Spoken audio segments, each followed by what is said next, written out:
Hi friends, welcome to step up IAS. We are going to start today's news analysis from the Hindu. तो आज हम लोग the Hindu के news को discuss करने जा रहे हैं। पीआईबी के कंटेंट आज इसमें नहीं है, तो कल हम लोग पीआईबी को भी देख लेंगे। आज हम लोग न्यूज़ देखते हैं द हिंदू का। तो देखिए, पहला न्यूज़ जो हमारे सामने है, which is a Sundarban denizens स्टेव of extinction. तो यहाँ पे एक बेसिकली एक इंडेंजर्ड स्पीसीज़ की बात हो रही है, इसके बारे में भी हम लोग देखेंगे। तो उसमें ये कहा जा रहा है कि ये जो स्पीसीज़ है, ये जो क्रिटिकली इंडेंजर्ड स्पीसीज़ है, ये बंगाल टाइगर से भी ज़्यादा थ्रेटेंड है। लेकिन इसकी तरफ जो ध्यान है वो उस तरीके से नहीं जा रहा है जिस तरीके से कहीं ना कहीं बंगाल टाइगर्स पे जाता है। लेकिन इसमें बहुत ज़्यादा रिकवरी हो रही है, उस पर कुछ काम किए जा रहे हैं, उससे जुड़े हुए ये न्यूज़ हैं। तो हम लोग यहाँ पे देख लेते हैं कि ये नदर्न रिवर टेरापिन क्या है, जिसके बारे में न्यूज़ आया हुआ है आज के न्यूज़पेपर में। देखिए, इसको बातागुर बास्का भी बोलते हैं। वैसे तो अगर एग्ज़ाम में आता है यूपीएससी में, तो ये मोस्ट प्रोबेबली टेरापिन के नाम से ही आएगा, नर्दर्न रिवर टेरापिन। तो इम्पॉर्टेंट है, इसके बारे में कुछ जान लेते हैं। इसमें ये कहा गया है कि जो आज का न्यूज़ है उसमें कहा गया है कि इसका प्रेजेंस जो है वो वेस्ट बंगाल उड़ीसा में डिक्लाइन हो रहा है, कुछ दिनों से बहुत ज़्यादा गिर रहा है नीचे। और इसके बारे में ये लिखा हुआ है कि ये 60 सेंटीमीटर लॉन्ग टर्टल है। जो बातागुर बास्का है, ये 60 सेंटीमीटर लॉन्ग टर्टल है। ये ऐसा प्रिज्यूम किया जा रहा है कि साउथ ईस्ट एशिया, जो एशियन कंट्रीज़ हैं, यहाँ से एक्सटिंक्ट हो चुका है, ऐसा माना जा रहा है। और इसको IUCN ने क्रिटिकली इंडेंजर्ड लिस्ट में रखा है। ठीक है, तो बहुत इम्पॉर्टेंट है ये। सबसे पहला तो जो नदर्न रिवर टेरापिन है, उसका अगर पूछा जाएगा कि कौन से रीज़न कौन से लिस्ट में आता है, तो ये क्रिटिकली इंडेंजर्ड में है। ना ही वल्नरेबल है, ना ही इंडेंजर्ड है, क्रिटिकली इंडेंजर्ड है। सेकेंडली, ये एक लॉन्ग टर्टल है। ठीक है, इसके अलावा अभी वेस्ट बंगाल और उड़ीसा वाले रीजन में ये पाया जाता है। लेकिन ऐसा अनुमान लगाया जा रहा है कि जो साउथ ईस्ट एशियन कंट्रीज़ हैं, वहाँ से ये एक्सटिंक्ट हो चुका है। तो देखिए, ऐसे दिखते हैं न्यूज़ में, आज पेपर में भी आप लोगों ने देखा होगा, इस तरीके से दिखता है। और इसमें और एक ख़ास बात ये है कि for the past 10 years officials of Sundarban tiger reserve, ये याद रखना है कि सुंदरबन टाइगर रिजर्व किसके सपोर्ट से, तो टर्टल सर्वाइवल अलायंस TSA, इन दोनों के सपोर्ट से इस पे काफ़ी काम चल रहा था। और इसको बचाने की बहुत ज़्यादा एक मुहिम चल रही थी। इसको ये जो क्रिटिकली एंडेंजर्ड हो गया है, उससे कोशिश की जा रही है इसको ठीक करने की। और देखिए, ये वर्ल्ड का सेकेंड मोस्ट एंडेंजर्ड टर्टल है।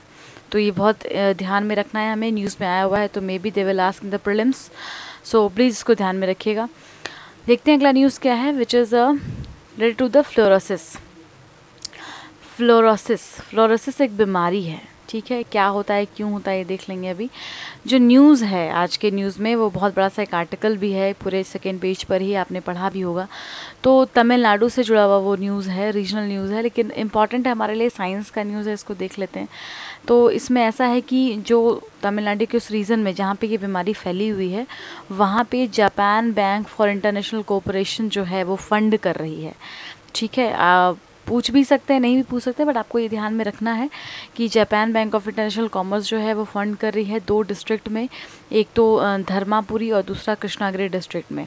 वहाँ पे जो वाटर की जो प्रॉब्लम है, उसको निपटने के लिए वहाँ पे जो वाटर सप्लाई कर रही हैं, और फ्लोरोसिस मिटिगेशन का जो प्रोजेक्ट चल रहा है उसमें फ़ंड कर रही है। ठीक है, दूसरी चीज़ जान लीजिए कि फ्लोराइड के बारे में देख लेते हैं। Fluoride is an important mineral for all children's.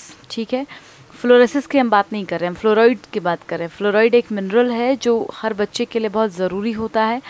और mouth contain bacteria that combines with the sugar in the food we eat, beverages and we drink. The acid that is produced harm tooth enamel and damages teeth.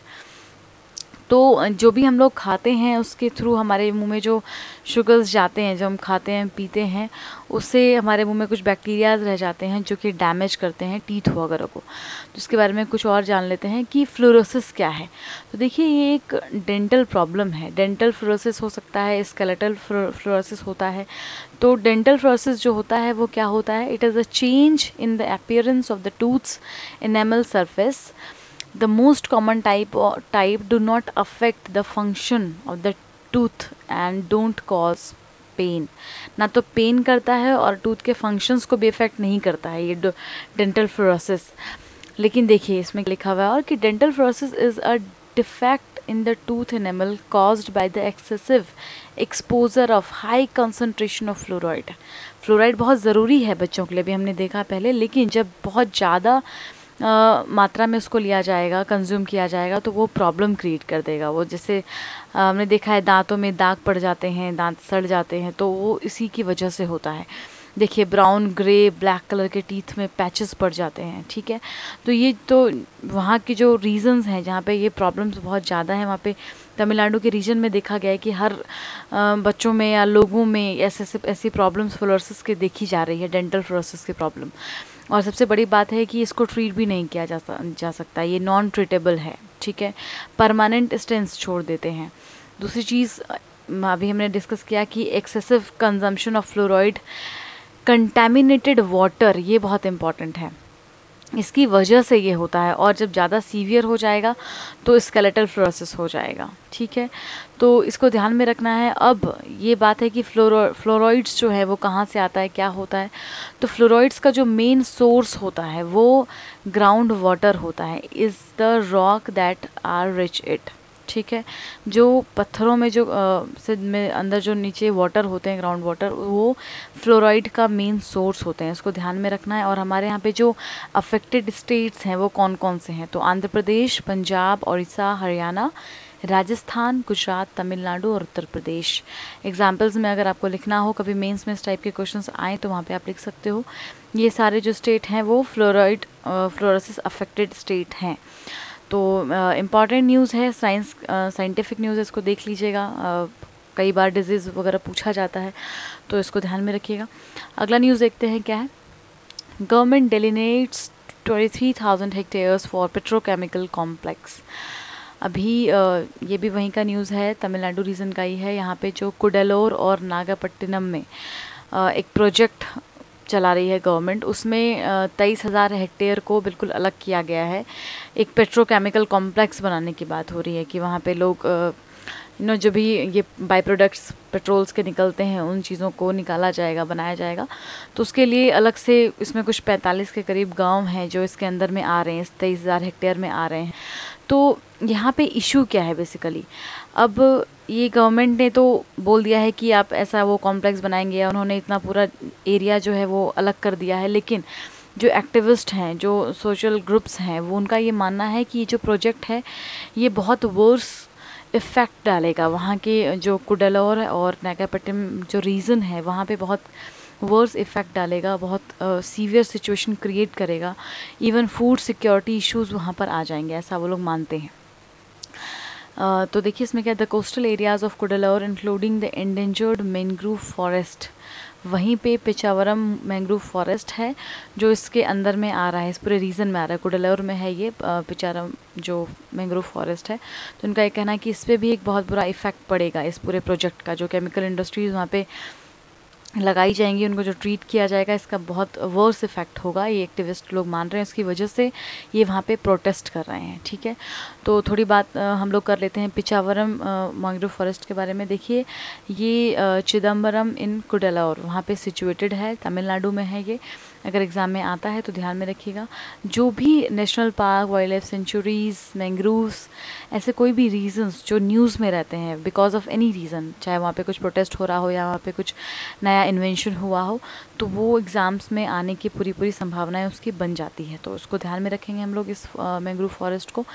देखिए ये एक well developed mangrove forest है और इसमें बहुत सारे islands भी हैं। There are number of islands interspersing a vast expanse of water covered with a green trees, यानी कि ग्रीनरीज है एक बहुत आप कह सकते हैं सेंसिटिव एरिया है ये। और यहाँ पे अगर ऐसा कोई केमिकल इंडस्ट्री लगता है तो ये आप बिना सोचे भी कह सकते हैं कि हाँ इसका एक इम्पैक्ट पड़ेगा डेफिनेटली। जो भी केमिकल्स हैं वो समहाउ हार्म तो करती ही हैं, जो भी नेचुरल एनवायरमेंटल चीज़ें होती हैं उसको।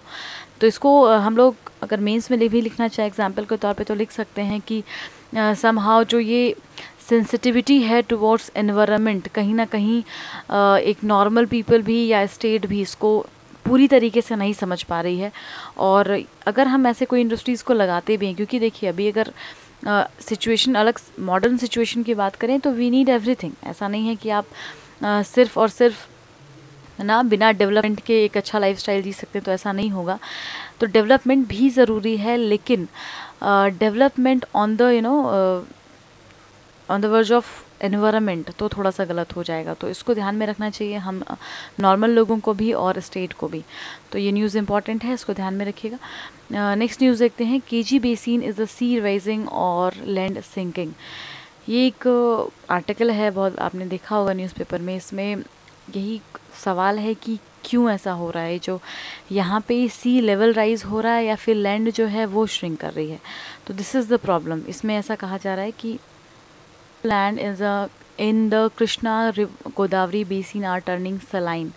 ये बहुत बड़ा इशू है कि वहाँ के जो फर्टाइल लैंड्स हैं जिस पे लोग डिपेंडेंट हैं फूड के लिए, वहाँ पे वही सलाइन हो रहा है। तो अगर सलाइन हो जाएगा तो डेफिनेटली वहाँ पे जो प्रोडक्टिविटी है वो लैंड की वो बिल्कुल कम हो जाएगी और इसका बहुत वर्स इफ़ेक्ट पड़ सकता है। तो अभी इस पर पूरी बात हो रही है कि इसका क्या रीज़न है। लोग अलग अलग तरीके से अलग अलग कमेंट कर रहे हैं। कुछ लोगों का अलग मानना है, कुछ लोगों का अलग मानना है। कुछ ये कह रहे हैं कि जो रिवर जो सी है वो राइज़ हो रहा है, और कुछ लोग मान रहे हैं कि नहीं, लैंड जो है वो श्रिंक कर रहा है। जो सब्सिडेंस लैंड है वो एक बहुत बड़ा थ्रेट क्रिएट कर रहा है। तो इसमें बहुत सारी बात अभी होगी आगे, इस पर देखेंगे बाद में भी। बट अभी आपको थोड़ा सा ध्यान रखना है, इस न्यूज़ को पढ़ जरूर लीजिएगा न्यूज़पेपर से। तो देखिए नेक्स्ट न्यूज़ देखते हैं। The law down on minimum support price for crops. MSP के बारे में हमने पहले भी पढ़ा है, आज फिर से एक बार देख लेते हैं। बहुत इंपॉर्टेंट है ये, मेंस में भी आता ही रहता है, आप इसको नोट कर ही सकते हैं। कुछ एग्रीकल्चर से जुड़ा हुआ अगर कोई भी सवाल आता है तो हम इसमें उसके एमएसपी के बारे में लिख सकते हैं, अगर फार्मर्स की प्रॉब्लम पे बात की जा रही है तो देखिए यहाँ पे क्या लिखा हुआ है कि a part of agriculture price policy MSP is the price at which the government offers to procure farmers fine to produce during the season. Government एक प्राइस फिक्स करती है कि अगर आपका जो अमाउंट है, अगर वो अगर आपका जो भी आपने प्रोड्यूस किया है अगर वो कोई नहीं लेता है,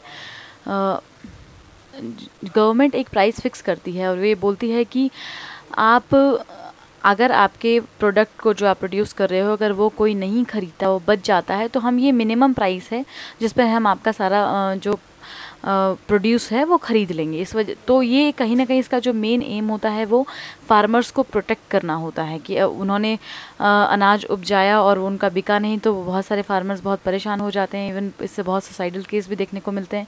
तो गवर्नमेंट की तरफ से ये इनिशिएटिव होता है फॉर प्रोटेक्टिंग द फार्मर्स। तो इसमें देखिए सेल, अब फार्मर्स जो हैं वो फ्री हैं, अगर वो अपने ओपन मार्केट में जाते हैं तो वो किसी भी रेट पे अपना जो प्रोड्यूस है वो बेच सकते हैं। लेकिन अगर उनका वो नहीं बिकता है तो एक मिनिमम प्राइस है, इस पे गवर्नमेंट वो खरीद लेगी। तो price fall below the MSP that government agencies step in the buy the crop to protect the growers. ठीक है, इसमें मेन काम होता है ग्रोवर्स को प्रोटेक्ट करना। Aim is to safeguard the interest of consumer by ensuring supplies at the reasonable price. Consumers को भी इंश्योर करना एक रीज़नेबल प्राइस के लिए कि नहीं, आप बहुत ज़्यादा एक्सप्लॉइट नहीं कर सकते, जो गवर्नमेंट ने फ़िक्स किया है आप उतने तक ख़रीदो, या अगर फार्मर्स से ज़्यादा भी बेच पा रहे हैं और डिमांड है तो बेच सकते हैं। तो ये जो CCEA है, cabinet committee of economic affairs, यही अनाउंस करती है एमएसपी को। अनाज को बोते हैं, सोइंग सीज़न के टाइम पे इसको अनाउंस किया जाता है ताकि फार्मर्स बेफिक्र होकर के ग्रो करें और उनको प्रॉब्लम ना हो, उनको एक ऐसा डर ना लगे कि अगर वो उपजाते हैं अनाज को तो उनका बिकेगा या नहीं बिकेगा। तो इस वजह से उनको सिक्योर करने के लिए ये CACP एक कदम उठाती है। ठीक है, नेक्स्ट न्यूज़ देखते हैं। In a Tamil Nadu village distress over search for oil. ये भी एक प्रोटेस्ट चल रहा है अभी। जो ONGC है वो तमिलनाडु में थांजावुर डिस्ट्रिक्ट में एक्सप्लोरेशन कर रही है ऑयल का। ठीक है, तो इसमें इसके अगेंस्ट में काफ़ी प्रोटेस्ट चल रहा है। देखिए प्रॉब्लम क्या है वहाँ पे ऐसा लोग विलेजर्स ऐसा बोल रहे हैं कि ये इस एक्सप्लोरेशन की वजह से जो ग्राउंड वाटर है वो डिप्लीट हो गया है और कुछ हद तक पॉल्यूटेड हो गया है। तो इसी वजह से वहाँ काफ़ी प्रॉब्लम आ रही है लोगों के बीच में। वैसे तो ये प्रोजेक्ट 2004 से चल रहा है, बट अभी कुछ प्रॉब्लम्स देखने को मिल रही हैं विलेजेस में, तो इस वजह से काफ़ी प्रोटेस्ट चल रहा है। इसमें देखिए इम्पॉर्टेंट ये भी कहा जा रहा है कि आगे चल कर के ये लोग कोल बेड मीथेन और शेल गैस को भी एक्सप्लोर करेंगे, जिसके लिए अभी ओएनजीसी मना कर रही है। तो ये न्यूज़ है, बट देखते हैं इसमें इम्पॉर्टेंट है कि कोल बेड मीथेन देख लेते हैं थोड़ा सा क्या है इम्पॉर्टेंट है, ये ध्यान में रखिएगा, इसको प्रीलिम्स में भी पूछा जा सकता है। तो कोल बेड मीथेन जो एक नेचुरल गैस है, ठीक है, इसमें ज़्यादातर मीथेन होता है। जो अगर आप कंटेंट की बात करेंगे तो मीथेन की सबसे अधिक मात्रा इसके अंदर होती है, और कुछ हद तक इसमें नाइट्रोजन, कार्बन डाइऑक्साइड और अदर हाइड्रोकार्बन्स जैसे कि इथेन्स वगैरह होते हैं, ठीक है। लेकिन अच्छी बात यह है कि इन्वायरमेंट को हार्म नहीं करता, ये इन्वायरमेंटली सेफ गैस है जो कोल बेड मीथेन है। इसको स्वीट गैस भी बोलते हैं, ठीक है, इसमें को ध्यान में रखिएगा, स्वीट गैस भी इसको बोला जाता है।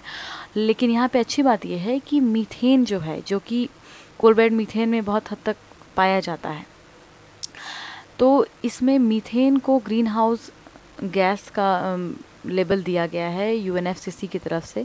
अब इन्वायरमेंट में आप लोग पढ़ेंगे कि यूएनएफसीसी क्या है, कैसे काम करती है। तो उसने मीथेन को ग्रीन हाउस गैस बताया है, ऐसा बोला है कि ये 21 टाइम, ये कार्बन डाइऑक्साइड से 21 टाइम्स ज़्यादा ग्लोबल वार्मिंग क्रिएट करने का पोटेंशियल रखती है मीथेन। लेकिन जो सीबीएम है, कोल बेड मीथेन है, वो क्लीन फ्यूल है, ये कार्बन डाइऑक्साइड और वाटर को एमिट करती है, और इसका जो इम्पैक्ट है वो ग्लोबल वार्मिंग पर नहीं है। तो ये बहुत इंपॉर्टेंट है, इसको कोल बेड मीथेन को ध्यान में रखिएगा। देखिए अगला न्यूज़ है, Phobos imaged by the Hubble space telescope. तो नासा का है ये हबल स्पेस टेलीस्कोप, और इसने अभी एक इमेज भेजा है फोबोस का।